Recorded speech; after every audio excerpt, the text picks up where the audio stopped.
Welcome back to the Healthcare Rewritten podcast. October is Breast Cancer Awareness Month, and everywhere you look, you're going to see pink ribbons and your reminder to get your yearly mammogram. And today we're going to unpack how mammograms aren't actually prevention, but they are more for detection. So today, let's unpack how to protect your tatas by balancing your hormones, moving your lymph, and removing toxic chemicals from your home and self-care that quietly fuel inflammation. If you are actually wanting to learn how to prevent breast cancer naturally, this is the episode for you. As a reminder, this is not medical advice. It is for educational purposes only and does not replace a one-on-one relationship with your provider. So if you have questions about your conditions, then you need to consult your physician. Now let's get into the episode.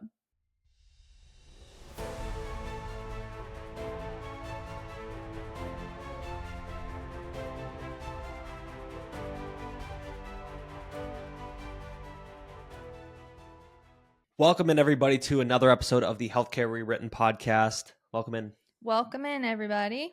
All right, we're going to dive into breast cancer today, right? Because October is Breast Cancer Awareness Month. Over the weekend, we do anything fun that you want to share with everyone? We went to the pumpkin patch. Oh, yeah. You guys are going to hear all these episodes in a weird order. Oh, yeah, that's You're going to hear about the pumpkin patch probably twice. But it was really cute. Yeah, Vinny had fun. Yeah, so if you want to hear about the pumpkin patch, that is the next episode. We recorded two in the same time frame because we had issues with AWS and the streaming services and how we record the podcast. So a little thrown off this week, but nonetheless, we are here. We are managing. So I am managing. So we don't really have any news, though, to share with everyone, I don't think, right? Not really. I mean, your daily show has been coming out now. Yeah, well, besides the hiccup with AWS. But yeah, so my daily show is Monday through Friday. This is something that you can, plug and play. It's 15, 20 minutes talking about health news, things going on in the health news sphere, anything that's trending on social media or, topics that are kind of just to the light right now, essentially. So just kind of going through those things, breaking them down for you, giving you some clarity on what we're seeing and why it's important and what you can take away from it. So if you want to tune into that, it's 15 to 20 minutes Monday through Friday, and it is called The Daily Dose, and you can find it right here under the Healthcare Rewritten podcast account, whether that's Spotify, YouTube, Apple Podcasts, or wherever you get your podcasts.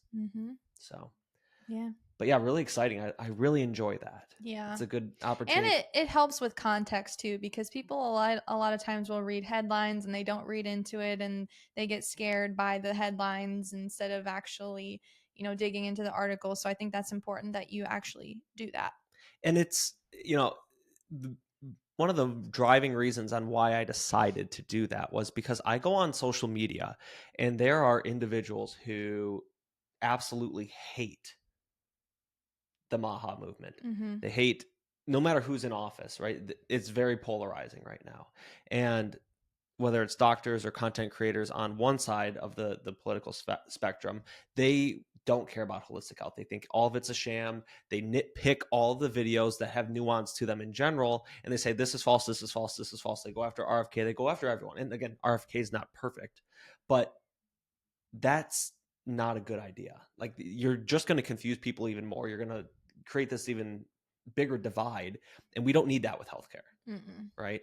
So it's a good opportunity for me to, kind of almost defend people talking about seed oils or PFAS or whatever it might be, right? I mean, it's a good platform to do that. So I think it's important, and you're doing a great job so far. Well, thank you. I appreciate it.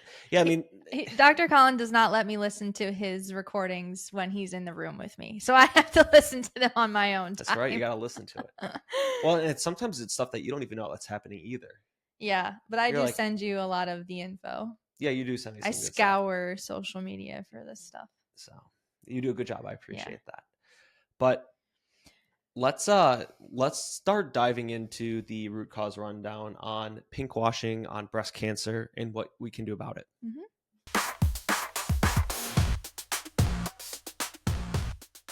All right, we are in the root cause rundown section. Again, we are talking about breast cancer prevention, okay? How you can do that naturally. Obviously, we are not here to tell you how to manage your breast cancer diagnosis, but Again, prevention. Dr. Collin and myself, we are always about proactive versus reactive. Okay. So let's get into the simple science here. Okay. You Why don't know, you start since you've got yeah. your I wanted to get I wanted to keep my tablet on hand because there are so many episodes that I have stuff written down that I want to say that I forget to say because we go on tangents and they're important things. I do the same thing. It's really hard to remember everything that you want to say. And then sometimes it looks like, I'm sure you guys listening right now, you can probably see this here and there. It looks like we either have a bunch of brain fog or we don't know what to say next, but it's very challenging to make sure that you're speaking what you want to speak about. And then we don't prepare anything. I mean, Mm-mm. we prepare for what we want to talk about, but we really want to give the feel of like we're just sitting down having a conversation. I make sure I have my talking points on what I want to discuss. I have no idea. I have no idea what you're going to say at all. I have no Every idea what week. you're going to say either. Right. So and being able to go back and forth and have a conversation is what we want it to be. We want it to be natural and organic. So if there's something where you're talking, I'm like, oh, I want to respond to that, but I also have to make sure I say this. Eventually some stuff gets lost. So Yeah. you having your tablet, kind of embracing your Alex Clark Yeah.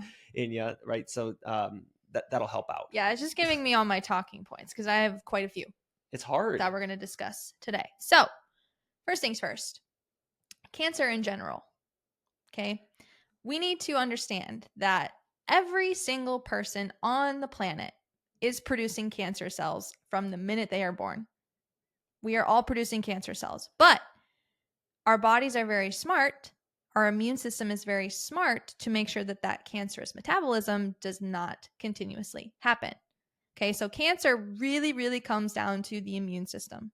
It is the biggest component from what I've read and all the research that I've done. Okay, so that is one thing to understand. Everybody's producing cancerous cells. Everybody is, I'm sure, I think there's probably some statistics out there. I don't know the numbers off the top of my head, but there are people who do autopsies or people who do, studies on, obviously cadavers and things like that, and they find tumors all the time. Remember when we were in chiropractic school, when they would dissect those cadavers, they would tell us when they would find a tumor.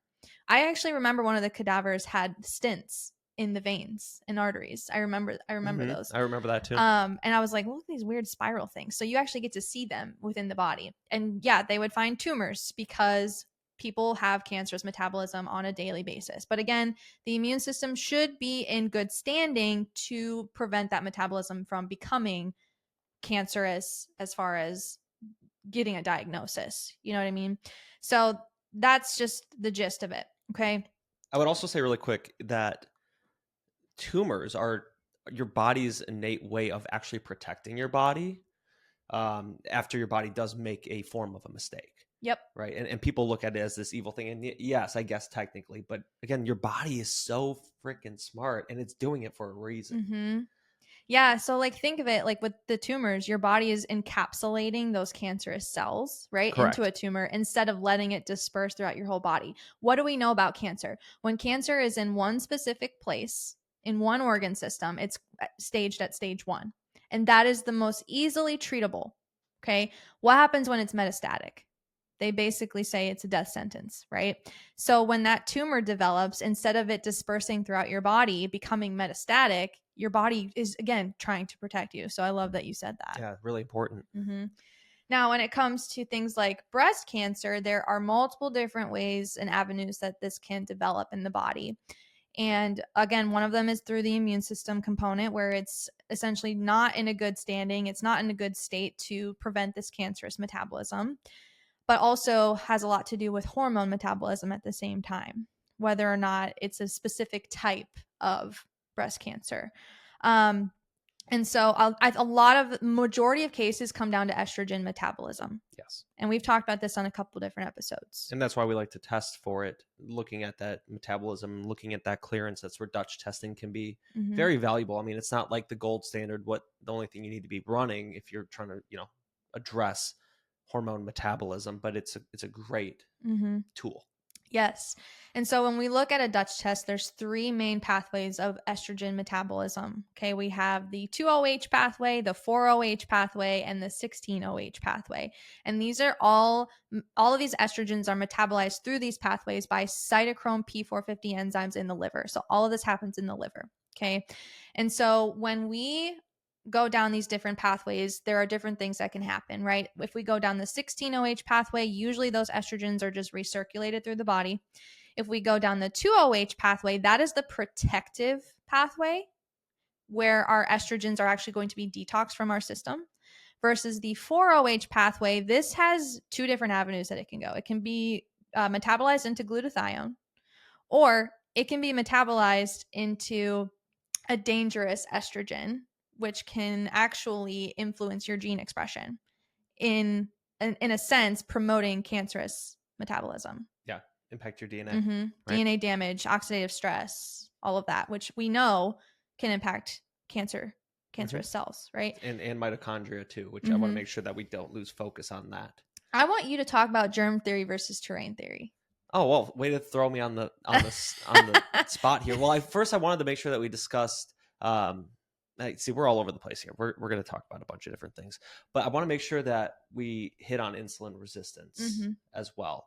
When we have metabolic dysfunction, this is going to disrupt our mitochondrial function, which is going to play a huge role in that cancerous process too. So we can dive into that a little bit later, but I wanted to make sure I said that before we moved on.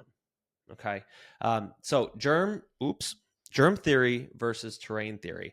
This is something that we're going to say the word terrain probably 800 times in this episode, right? So when it comes to terrain theory, this is the theory, I guess you can call it, that your environment and what you expose yourself to is going to dictate your health, right? And germ theory is the opposite. Germ theory is that germs cause disease. Yeah. And it's just, that's the way it is. So if you, in our mindset, right, is if we can address the terrain and fix the terrain, we'll be healthier. You'll have less likelihood of developing cancer, breast cancer, autoimmune disease, chronic illness, right? Yep. So that terrain looks different for every person. Obviously, the area that you live in plays a big difference in everything, right? We're down in Florida, right? There aren't many cornfields down here, so maybe we don't have as much glyphosate, but we have more mold, right? So like that alone is a big factor. Men versus women is a big factor. What you're putting on your body is a big factor. What you're putting into your body is another factor. Mental stress, who you grew up with, what stressful folks do you live with? That's a factor. That's your terrain. If we can address the terrain, remove stressors, your body will respond better, right? And you talked about this. It's the immune system, right? And your immune system can only handle so much. And eventually it's just like, okay, I have enough. And that's where we see disease begin. Yep. It's that toxic bucket theory. You know, we all are born with a toxic bucket, and each bucket is a different size. You know, Dr. Collin's bucket might be smaller than my bucket, and that's why he ended up with an autoimmune disease and I didn't. Or like I said, no bucket is the same size. That's true. But also how something impacts you is different for everyone. Mold impacts me more than it impacts Lena. Not saying that's actually the case, but that can happen. I see so many couples come in, and I don't want to make this whole episode about mold, but it's a good example here. They're like, oh, well, I'm fine. The husband's like, I'm fine. And I'm like, okay, well, you don't have to deal with a bunch of estrogen metabolism. Right. So get out of here. We all have different enzymes in our system. Yeah. And everyone's different. You don't have this allergy. Maybe she has an actual allergy or IgG response to those specific mold spores. Yep. So I had a patient that had mold toxicity, and she had terrible psoriasis and horrible digestive problems, but her husband didn't have any symptoms, and he refused to remediate their house because it cost so much money because he wasn't sick. He didn't believe her. I'm like, there's a test right here that shows she's got toxic mold. You've tested your home. There's toxic mold in your home. So you're going to let your wife suffer instead of just bucking it up and fixing your house, or at least getting her out of that environment so she can heal, you know? But that's a good point that you made too. We have different estrogen metabolism, men versus women. And I think that's an important topic we should talk about today too, is men in breast cancer rates increasing, which goes back to your insulin resistance. Yeah, I mean, men are eating too much sugar, drinking too much beer. Mm-hmm. Like 1 in 10 adults in America are metabolically healthy. And that is not our standards. That's like the CDC standards. Like our standards of metabolically healthy, it's probably less than 1 in 10. Mm-hmm. It's probably 1 in 50. 4. Oh, yeah. Yeah. Right? Yeah. Not 1 in 4. Yeah. So, I mean, again, that's coming down to eating less sugar, eating less ultra processed foods, taking care of your body, moving your body, lifting heavy things. I was saying 1 in 4 are metabolically unhealthy. Oh, it's more. Yeah, it's way more than that. Yeah. 1 in 2. It's probably more than that. Yeah. So, and again, that's where you can get a good snapshot of this. You can look at your fasting insulin. You can look at your hemoglobin A1C. You can look at your fasting glucose. You can look at your IGF. You can look at some of these markers and actually get a good understanding of, okay, what's my metabolic function like? If it's not great, you need to get it under control, because it drastically impacts your health. And again, metabolic dysfunction can contribute to cancer. Yep. So what is your opinion on the BRCA gene? Oh my God. So many women get tested for it, right? Because they want to know their risk of developing breast cancer or uterine cancer or ovarian cancer. And when they test positive, they opt in for like a double mastectomy and hysterectomy. They think they're screwed. Yeah. They think but they opt for the hysterectomy and the double mastectomy because they think it's going to save them from getting the cancer. But what we need to understand, and what we say all the time, is that genes load the gun, but environment pulls the trigger. So just because you have the BRCA gene does not mean it's going to be expressed. Your lifestyle, your terrain is what determines if that gene is expressed. And that's exactly what epigenetics is. Mm-hmm. I also think it's of note that just because you've had a double mastectomy and hysterectomy does not mean you're not going to have a cancer diagnosis if you don't change your lifestyle. Yeah, you can't have that blind faith and just, having a procedure or surgery and thinking that you're going to be in the clear, because that's not how it works. Same thing with organs, right? I mean, so many individuals have their gallbladder removed. They have, I almost had a portion of my colon removed. It doesn't necessarily say, okay, well, now that there can be no inflammation in that organ means you're fine. No, there's still an underlying issue that drove that dysfunction in the first place. Estrogen dominance, poor estrogen clearance, dysregulated immune system function that was hyperactive, whatever it might be. You have to address the root cause. Otherwise, it's still going to come back in a different area. Mm-hmm. I had a patient that had breast cancer, and she had a double mastectomy to remove the breast cancer, and she went into remission, and then it ended up coming back, but it was in her chest wall. The cancer grew in her chest wall. She had no breast tissue, but it came back in her chest wall. So it's just proof right there. She didn't change her lifestyle to what caused the breast cancer development in the first place, went into remission, and then it comes back, just in a different area. This is the way that it is. No one out there thinks that they have control of their health anymore. Mm-hmm. Oh, nope, you need this.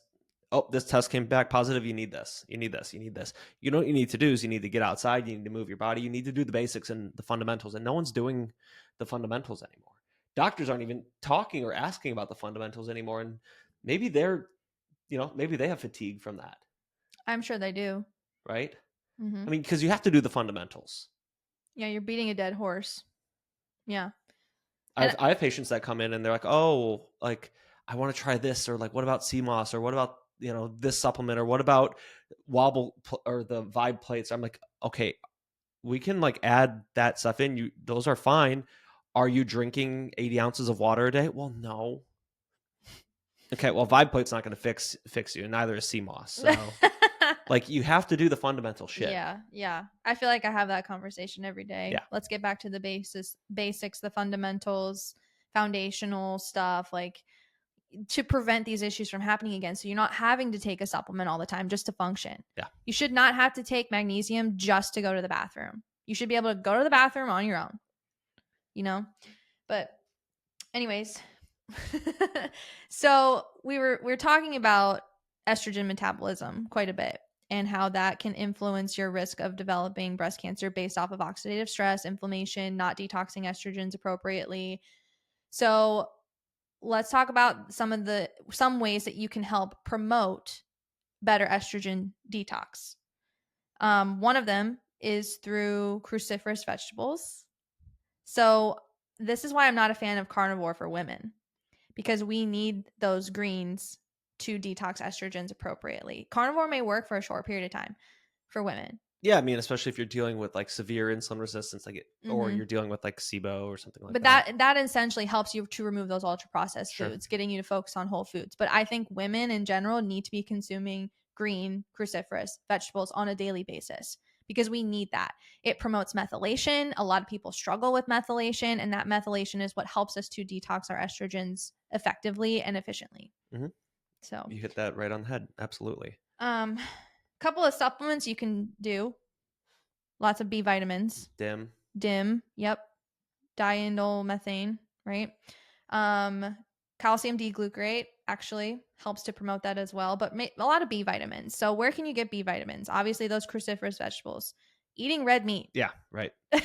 Eating grass-fed, grass-finished, ground beef, steak, I don't care what it is, that's where you're going to get a lot of B vitamins from. Now, here's the deal. Like your B vitamins need to be a good quality source. They need to be methylated, right? If you have certain genetic components, you might have a hard time actually methylating these B vitamins.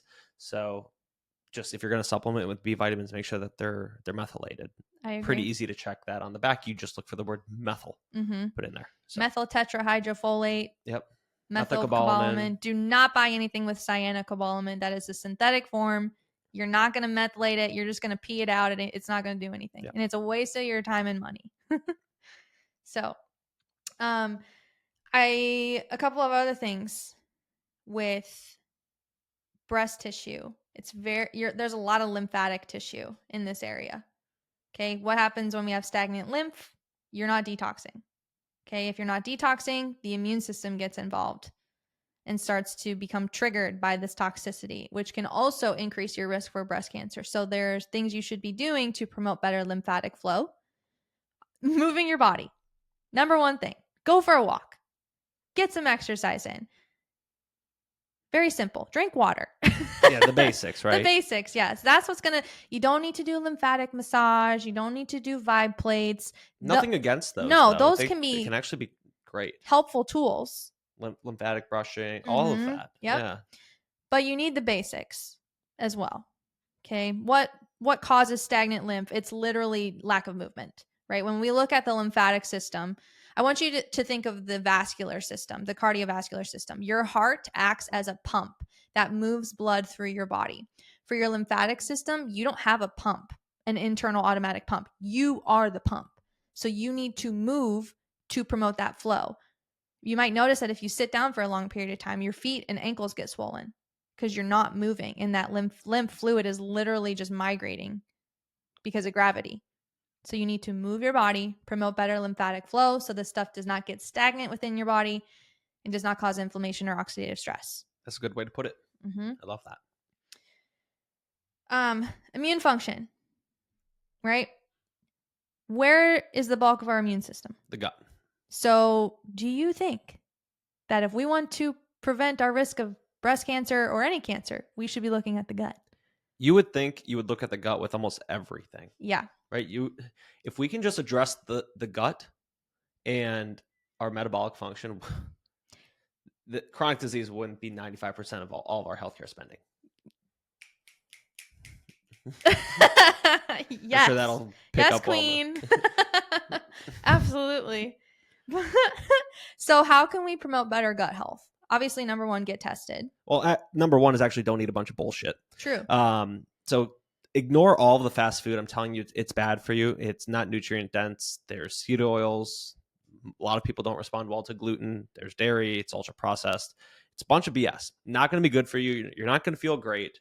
You're probably going to overeat it. And then you're going to be completely exhausted and fatigued after, feel like shit, and then not go out and move your body, which is, again, going to be bad for your lymph, going to be bad for metabolic function, going to be bad for your gut microbiome diversity, everything. So quit eating fast food. Like, that's literally step one. Like, I don't care if you're like going and shopping in the middle of the grocery store. If you can just start eliminating fast food first, That is step one. Yeah. Yep. I think that's a hard one for people for some reason. I was addicted to Culver's and McDonald's. Like Yeah. Well, they do that on purpose. It tastes so good. And now like I would get sick even smelling it.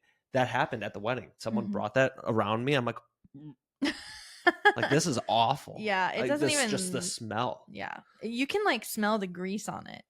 I can smell seed oils. Yeah. Oh, absolutely. I can smell them. I can smell the sludge. It's crazy. It's crazy how sensitive your body becomes to those things. Yeah, but I mean, getting rid of that stuff is definitely step one.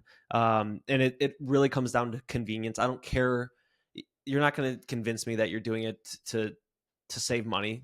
That's not the reality anymore with this stuff. You're doing it because it's convenient. Find a way to prepare food. Mm-hmm. Yeah, stop making excuses and just do it. Yeah. And I get it. I'm using air quotes. We all have the same 24 hours in a day, but we might not actually all have the same 24 hours, right? We have a child. I run around and chase him around all day, but I still make it a priority. Well, and there are some really good alternatives to cooking foods that's super quick too, that people can do. They're like, what was the instant meal stuff? It's not Dave's. Kevin's? Is it Kevin's? That's like okay. Yeah. Right? And I mean, other stuff, right? Sheet pan dinners. Very easy. 10 minutes. Like literally 10 minutes. Yep. And we had leftovers for days after those. Yeah. So, I don't know. Just quit being lazy. Yep. True that, Ernesto. And I wouldn't say that if I wasn't doing that ourselves. Like, true. We're not out doing this stuff. No, we don't go out. We don't order fast food. We literally do not order fast food. No. We haven't in the past 6 years. We've not gone through a drive-through. No. Nope. I think the closest we have gotten to fast food would be probably Chipotle, which is like when we're traveling or like it's just like dire. Yeah. Like that's when we were driving back and forth from Florida to Ohio, we would stop at Chipotle. Yeah. We would find one and stop there. Yeah, and they probably use seed oils. Oh, I'm sure they do. I feel like shit after I eat Chipotle. So. I get my stomach hurts so bad, and I only eat like rice and meat and the guacamole and like lettuce, and I still don't feel good after I eat it.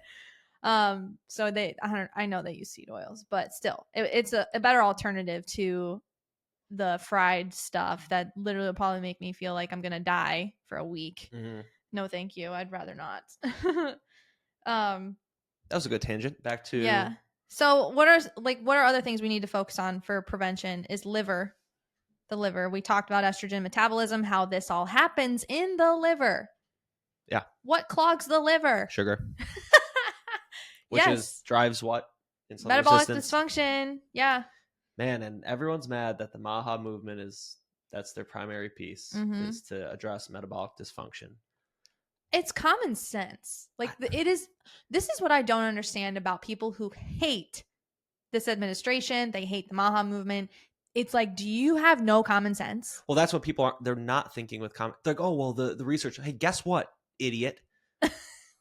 The research is not perfect. Yeah. They're like, oh, well, all this research about meat. Okay, yeah, they're looking at meat between two buns. There's so much nuance to research. Yes. Everyone's different. Look around. If you just take an average person who's eating whole foods, how is their health? Probably pretty good. If you look at anybody that supports the MAHA movement compared to those that don't, just by looking at them. Yeah, which, I mean, and looks. Health is not a look, right? Health, yeah. Looks can be deceiving. But still, the people that support the MAHA movement, support eating whole foods, support common sense, they are usually in better health standing metabolically than the opposite side. Or just individuals who are intentional with their food choices in general. Like I'll die on this hill that, I mean, even individuals who are vegetarian or vegan, if that's something that they're being intentional with and sticking to their health, they're still going to have better health than someone who just doesn't give a shit about anything. In my opinion, obviously there's still some, lack of nutrients and stuff there, but they're still being intentional. So you're going to reap some benefits from that. Right. So, well, okay. We talked about breast cancer to an extent. I do want to say that also toxic exposure. We've talked about this on our pink washing episode. So if you want more in-depth info on that, I think that was 2 or 3 episodes ago. Pink washing talks about the endocrine disruptors to avoid to prevent breast cancer. Well, did we even see? That was the thing. I thought we were going to talk about pink washing today. No, we already talked about pink washing. I thought we talked about endocrine disruptors, but did we actually talk about pink washing itself? Yeah, a little bit. I think I mentioned a couple of things. So, and I mean, just in general, Well, you can go into whatever you want to say. No, I mean, the reality is this: there's a lot of companies and organizations that are very they're hypocrites. Yeah. Right. Yeah. On Monday, they're going to support, selling you ribbons and selling you a bunch of BS that's the colored pink, and then on Tuesday, it's all about their profits. It's all about selling their stuff. Mm-hmm. Right. Mm-hmm. That's not a good look. Alcohol. There's wine companies. They're like people who make wine. No way. Yeah. Again, I have a whole list of it. I will send, or I'll attach the article below of all the different companies that do stuff. That's crazy. And some companies like, oh, if you buy a beer at this restaurant or that restaurant, half of it goes to breast cancer awareness prevention, or the foundation essentially for that month. Wow. So if you drink beer and a bunch of alcohol and drink a bunch of sugar, that's going to make you metabolically unhealthy and give you the chance to get breast cancer. Here, we'll give some to the research foundation. Congrats. Like, that's so ass backwards. Yeah. So the link I will send you is an article from someone else who broke a lot of those products down. What you don't want to do is you don't want to be buying from these individuals because they're just making a profit off of you, and they're slapping some color on it to make it look like they're this great person or this great organization or company. Yep. What I love about some of the companies that we work with, especially Primally Pure, what they did this on October 9th. They donated up to $45,000 to an actual breast cancer prevention organization. And Primally Pure is great because they don't use any endocrine disruptors. They're the only deodorant that we use. Yep. They use beef tallow, coconut oil. They actually just came out with baking soda free alternatives because some people do get irritated by the baking soda, but there's no chemicals, endocrine disruptors, no PFAs, plastics, nothing in their products that actually promote, breast cancer prevention versus slapping on some aluminum deodorant that clogs up the lymphatic system, especially near your breast tissue. But they make it the color pink. Yep. Because they make a profit, but they're going to donate money to the research to the disease that they're contributing to. But Lena, we need to make sure that everyone knows that breast cancer is a thing. I'm sure we all know. We need more awareness. We should do 2 months of breast cancer awareness month. Know. Oh my gosh. And this started in 1985. This has been something that, there's a bunch of corporate hands in the cookie jar. There's a pharmaceutical tie to everything, of course. It's just a shit show. Follow the money. Follow the money. Yeah. If you learn anything about really chronic disease in general, follow the money. Because the very people that are profiting off of you being sick are the ones making you sick. Yep. That pretty much covers the different things that can contribute to increased risk, right? Insulin resistance is a big one that is very controllable. Especially because it drives dysfunction to the mitochondria, which play a huge role. And again, there's even more and more research coming out about the mitochondria and the role that it plays with cancer. So, yep. Fix your terrain. Yep. Heal the terrain. How can we better support your terrain? I have a couple different ways, actionable steps that you can take, and I'll do those in the health homework section for you guys. But so stay tuned to the end of the episode to get access to that list of 8 things that you can start doing to promote better breast health and prevent breast cancer naturally. A good book that I recommend is The Metabolic Approach to Cancer. It is an interactive book as well, with checklists and things that you can do essentially in the book, in journal and stuff like that. So if that's something you're interested in, you can visit our Amazon storefront. It's on there with a bunch of other books that we like to recommend. How to Starve Cancer is another great one. There's a long list of them, but definitely go check those out. If you know someone who has cancer, highly encourage you get that for them as a gift. I really enjoy the metabolic approach to cancer because it actually has an assessment for you to do to assess your terrain. and it talks about the traumas, toxins, and thoughts basically that we talk about with all of our patients. So if you want to assess your terrain, I highly recommend you take advantage of that and get the book.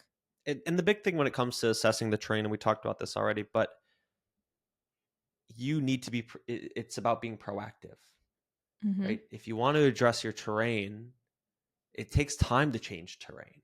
So start now. Okay. 1 in 2 people are going to have a cancer diagnosis in their life is what it's projected to be. And I know we're talking about breast cancer today, but in general, that's what it's going to be. That's not good. No, that means like between you and me. Someone will. Yeah. Right. Which is scary. So start addressing your terrain now for every reason, not just to help prevent cancer, but for autoimmune support, for just chronic disease in general. I had a patient today. I talked to her. I said, I ran her blood work. She's showing signs heading towards metabolic dysfunction, insulin resistance. I'm like, you're creeping up, but we're catching this early. We're catching this now to prevent it from causing or turning into a chronic illness. People just usually they start when it's not when it's too late, but they start when they want to make a fix overnight because they finally start feeling like shit. Yeah. Yep. So, okay. Is there anything else that you want to discuss today? No. All right. You want to go ahead and we'll get into the Mythbusters. All right, let's do it.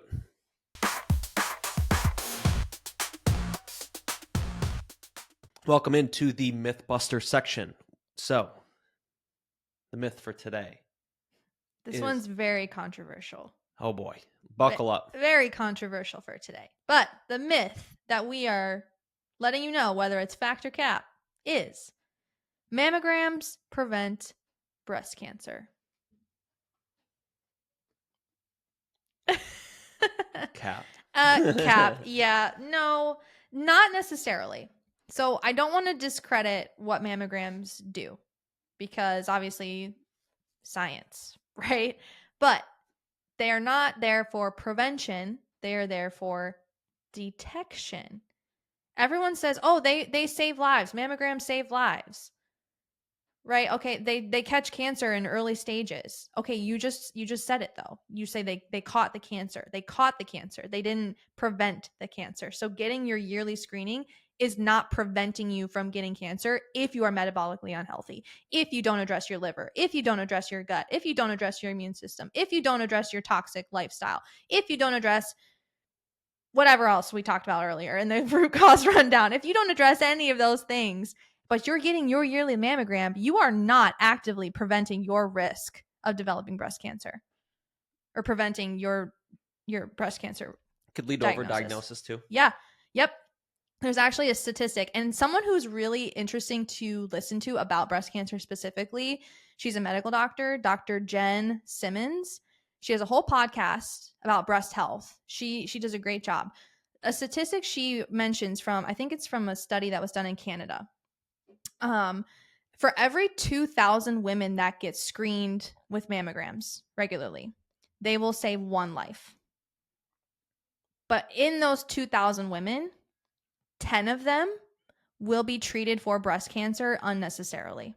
That's insane. Mm-hmm. Think of how much money they make off of that many people. Yeah. Chemo, radiation, hospital stays. I mean, the mammogram itself. Yep. And we have to understand that mammograms are literal breast x-rays. I have patients that don't want to even do a full body x-ray. So when you have patients who don't want to do mammograms or x-rays, what do you give them as like alternatives? I'm not saying that you're like ordering the imaging for them, but like what alternatives do you make them aware of? So as far as prevention, like if we want to talk about detection, mammogram or ultrasound or MRI, ultrasound or MRI are going to be least invasive. They're not direct radiation onto the breast tissue. So those would be better options. But as far as prevention, thermography is a good option. Thermography doesn't detect breast cancer. So I think a lot of people in the holistic space get this confused. But thermography doesn't detect breast cancer. It detects inflammation, right? It detects those heat changes that happen within the breast tissue, determining whether or not there's inflammation, determining whether or not there's a reason for you to go and get that extra screening done, those extra procedures. You know what I mean? Could it even detect something before a mammogram would? Yes. Yeah. As far as inflammation goes, yeah. Right. So you want to get, I would recommend thermography more regularly than mammogram screenings. Honestly, that's something that I personally would choose as far as prevention goes. So I would say it's more preventative, but mammograms are more for detection. So, and also things like regularly screening your own breast tissue. Yeah. Women should know what their breasts feel like on a regular basis so that you know what it feels like when it's not normal, you know? Good point. So, like for women, when should you do these breast screenings on yourself? Okay, so for postmenopausal women, you can do them just once a month. You know, for pre-menopausal women, for cycling women, you want to do them the week after your period, the week after your cycle. Okay, so breast screenings, thermography is a good option for detecting inflammation, ultrasound, MRI, but regular mammograms don't actually prevent breast cancer. They just are early detection and false positives, false diagnoses, treating women unnecessarily for a cancer diagnosis that would not have become clinically significant. That's like the equivalent of saying like a colonoscopy is how you prevent Crohn's. Right. It's like, no. No. Tells you if you have it though. Mm-hmm. But they tell you to get regular colonoscopies For colon cancer, which is Yeah. also on the we could do a whole episode about that too. But I mean, you can use a lot of the things that we're talking about today to address your terrain, to address your inflammation, to address your microbiome, so you can help make that shift in the right direction. So that's not going to be you. Right. So actual prevention doesn't come down to more screenings. It comes down to being proactive with your health, with your metabolic function, with your hormone metabolism, with your immune system function. That is true prevention. Right. So we need to understand that distinction, prevention versus detection. Okay. Beautiful. No one get that confused. So Beautifully said. we busted that myth. That's right. That myth has nothing left to it. Yeah. So, all right. Great myth for today. Mm-hmm. Hopefully it makes sense to you guys. And yeah, and if it doesn't, I highly, again, this is one isolated episode about breast cancer. The doctor that Lena referred to earlier in this episode, definitely check out her show. She's great. I've listened to a few of her episodes. She does a really good job. Mm-hmm. She goes more in depth. Again, this is a short show here. We have hundreds of topics that we talk about. So we just kind of brush the surface with some things, especially from the holistic space, and what we can do as far as addressing terrain. Yep. So, but yeah, if you want more information, go check out her show. It's great.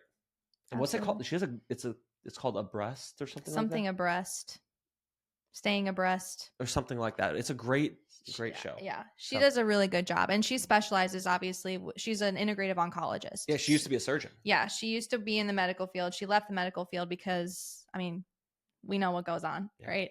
But she's now an integrative oncologist, and she is very knowledgeable on this subject, and someone that I would trust personally with my care if it came down to it. Mhm. You know, Absolutely. she actually recommends different screening tools that are better than doing regular mammograms. She developed her own screening tool, literally created her own screening tool. That's awesome. That does not cause direct radiation onto the breast tissue, which is great. But yeah, she is a great resource for that. So if you want more information, make sure you check out her page. But she kind of influenced us to create this episode as well. So. Thank you. Awesome. All right. So we busted that myth. Now we have a couple questions in the mailbag section. So let's get into that.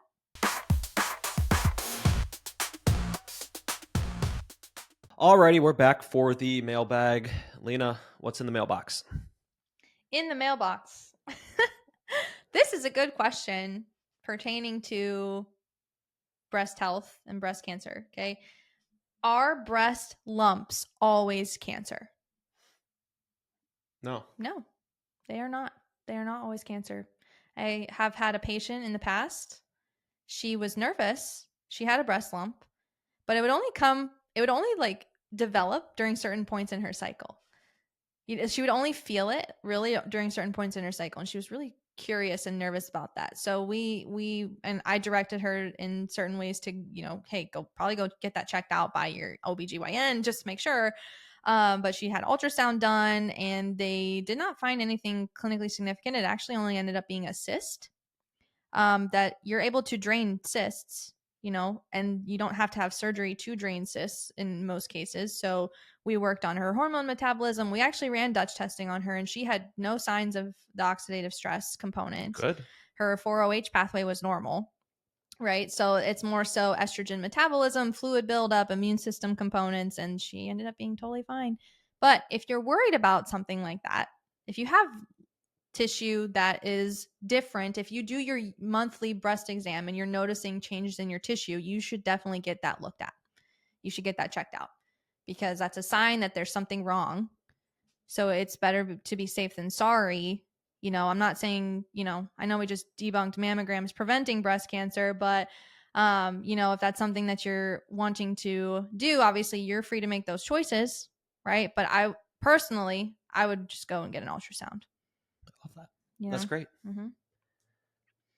So you could also do a lot of the stuff that we're going to talk about in the health homework. As far as, boy, is that what we're getting into with that already? No, not yet. But I have a couple more questions. So another question. Someone asked. This is about breastfeeding. So most of these questions are for me to answer. It's okay. Maybe I should have asked them. It's okay. Enjoy. That's fine. I'm gonna sit here and sip on the Zevia. Yeah. So the question I got was, can you lose weight while breastfeeding? I thought you were going to answer. Sorry, I was taking a drink. No, I was kind of giving a dramatic pause. There because that was dramatic. That was good. Yeah, it was dramatic because I hate the stigma behind postpartum, losing weight, and breastfeeding. I hate it. As someone who is still breastfeeding and is not at their pre-pregnancy weight, I find it sad almost that women are so accustomed to just wanting to lose weight postpartum. They're like, I want to get back to my pre-pregnancy weight. I want to get back to where I was before I had a baby. I don't think it is physiologically, biologically, emotionally possible for us to be the same person that we were before we had a baby. It's not possible, right? Our bodies go through so many changes, and you should embrace those changes, right? My body's changed. My hips got wider. Have they gone back to normal? No. Do I expect them to go back to normal? No, because I had a baby. I created a life. I built a human being from scratch. From scratch. I think that's the most amazing thing in the world. Why are you focused on losing weight while breastfeeding? Now that's not to say that you shouldn't want to be healthy, right? You can be healthy. Because women can put on extra weight. Yes. And it's necessary though. I think from what I've read is that when women put on that extra fat tissue while they're pregnant, they use all of that fat tissue to build their breast milk supply. All of that human breast milk is full of fats and sugars to develop the nervous system of the baby. So can you lose weight while breastfeeding? You can. I lost all of my baby weight. I got up to like 200 pounds. And then after I had the baby, after I had Vinny, I got down to like 170, something like that. Now I'm at about 160. So I lost about 10 pounds just from, lifestyle habits and taking care of myself, eating well. But I'm also eating in a caloric surplus because I'm still nursing him. Mm-hmm. And you need extra calories to build the baby. So I think what's important to understand is while you're breastfeeding, it's not about weight loss. You are fueling your body to fuel another human. That's your sole responsibility. So I think the mindset shift needs to be there. Can you lose weight while breastfeeding? Yes. Is it different for every person? Yes. Some people don't lose weight until they stop breastfeeding because your body may hold on to those hormonal and fat and caloric reserves to fuel the baby. And I think that's more important. Well said. So, but that was a question that I got, I think, on a question box that I posted a couple days ago. Those are great. Yeah, we do those every now and then. Mm-hmm. So if you want to see where those are at, those are on our Instagram or Facebook stories. We say, ask me anything. Definitely ask those questions. And then usually we'll respond with some sort of story, but then also put them on the show as well. Mm-hmm. And again, quick reminder here, if you are listening and you have yet to subscribe, make sure you hit the subscribe button. hit the bell icon. If you hit the bell icon on any platform, it'll notify you when we make a new video. Again, the Healthcare Rewritten podcast comes out every Thursday morning, and then the Daily Dose comes out every Monday through Friday morning. So that's the time frame. But if you feel like you want a notification for it, hit the bell icon. Yep.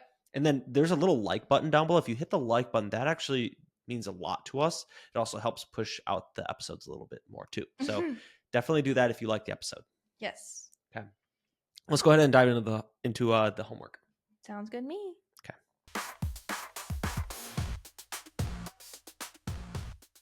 Alrighty. I'm going to make you hate me. And this probably won't pertain to everyone, but for the holidays, from right now until the end of the year, I challenge you to not eat fast food. Find an alternative. No Taco Bell, no McDonald's, no Wendy's, no Burger King, no, like all those pizza joints, they're all fast food. Like, don't do it. No Popeyes. None of that. Try it until the end of the year. I'm just curious how you would feel. And if you don't eat any of those fast foods, you can stop by the clinic and get a high five. Yeah. Even while traveling. Yeah. Even while traveling. There are options. Trust us. We travel. We still don't eat that food. No. So. Because I don't want to travel and feel like shit. Yeah. I'm already going to feel like shit from being on a plane and being other places. Like out of last routine. thing I want. Yeah.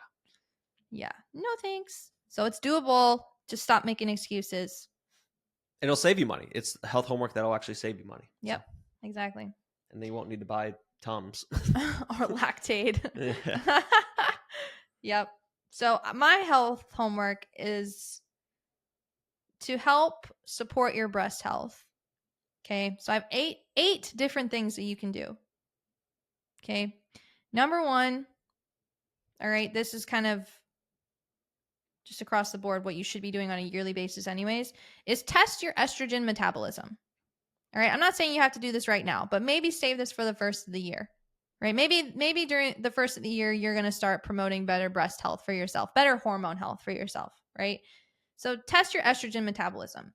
Dutch testing is the best to test estrogen metabolism. All right. If you're a cycling woman, you want to test during post-ovulation, days 19 through 21. If you're postmenopausal, you can test your hormones at any point in time. All right. But this will give you a good roadmap to the estrogen metabolism that you currently have going on. Number two, support your immune function, whether that be getting more sunlight. I don't care if you live in a cold state, a cold climate, a gray climate. Try to get outside. You can still get vitamin D from being outside. Eat whole foods. Get quality sleep. Avoid ultra-processed foods, like Dr. Collin just said. Number three, avoiding endocrine disruptors. So ditching plastics, getting fragrance out of your life. If someone gives you Bath and Body Works for Christmas, throw it away. Make those toxin-free swaps. And if you want more insight on how to do that, make sure you download our toxin-free starter guide. This is a really good tool to use to help you make those swaps in a simple fashion. Number four, eat cruciferous vegetables. Greens, kale. Like the dinosaurs. Yeah. Broccoli. Some of the dinosaurs. Spinach. Eat like the dinosaurs. Yeah. Like the herbivores. Omnivores. We are omnivores as human beings. Okay. So eat cruciferous vegetables, especially if you are a female and you need to work on your estrogen metabolism. If you are afraid of the MTHFR gene mutation, eat cruciferous vegetables and foods that are high in B vitamins. Yeah. Foods that are high in B vitamins. Why did I do that? I don't know. You're weird. That's why. You're a weirdo. So red meat. Stop being scared of red meat. Make sure it's a good quality. Grass-fed, grass-finished, good ground beef. Yeah, avoid the processed meats. Yeah. And then the meat between two buns. Number five, move your lymph. And by that, I mean move your body. Because moving your body is moving your lymph. You are the pump to your lymphatic system. Stop being stagnant. We live in a very sedentary world right now. Everybody should be moving their body. Everybody should be getting 8 to 10,000 steps a day. It is no excuse if you are under that. No excuses. That is you just being lazy, realistically. Okay. Number 6, prioritize rest. Okay. We're all going to be out of routine during the holiday season. You got to be sleeping. I don't care who you are. You got to be sleeping. It's going to support your immune system, your circadian rhythm. That's going to set you up for a better time being proactive. You got to have better sleep habits. Number 7, I recommend thermography proactively every 1 to 2 years, testing for inflammation in the body. It's just another tool in your tool belt. So that's my health homework. Those were great. Make sure you write those down. Yep. Replay the episode. If you can always come back to this. So that's awesome. Okay. That's your homework. Completely free. One of them is a little bit longer of a checklist than the other one. Yeah. But that's okay. Yeah. Start small, though. Your health will thank you for it. Yeah. You got to start small. Swap out your plastic for glass. Like, swap out your plastic water bottle for glass. Start eating more leafy greens. Get outside. Yeah, I mean, move your body. Instead of asking for some bullshit for Christmas, that'd be a great Christmas gift. Yeah. Say, I want a stainless steel water bottle. I want toxin-free deodorant. I want a gift card to Kava. Yeah. So, alrighty, everyone. That's all we have time for today. I hope you learned something. I'm sure you learned something. We talked about a lot of stuff today. I'm sure we all know someone who has breast cancer. So send this video to them.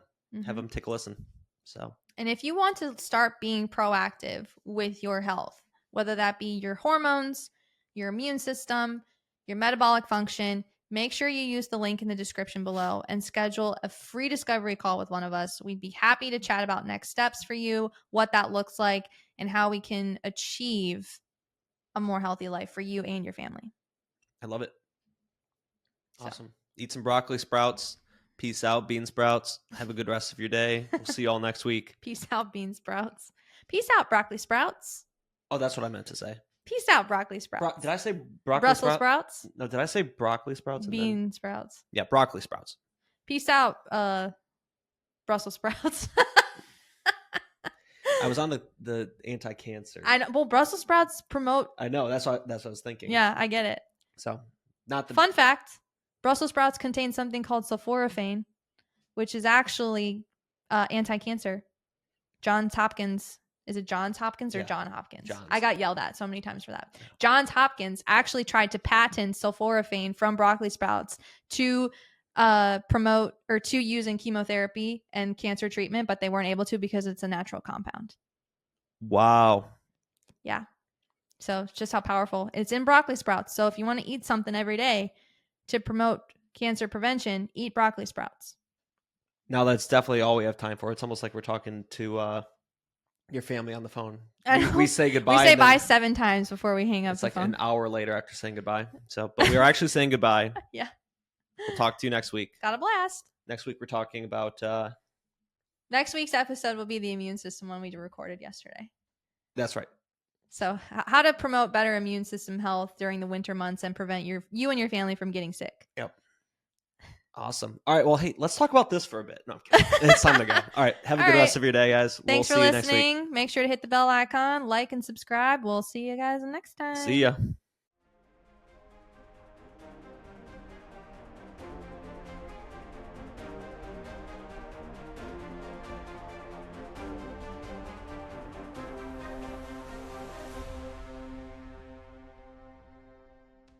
Hey everyone, thank you for listening to another episode of the Healthcare Rewritten podcast. Make sure you tune in next week. We're going to talk all about the immune system. So make sure you download the guides below, hit the bell icon so you don't miss an episode, and we'll see you all next week.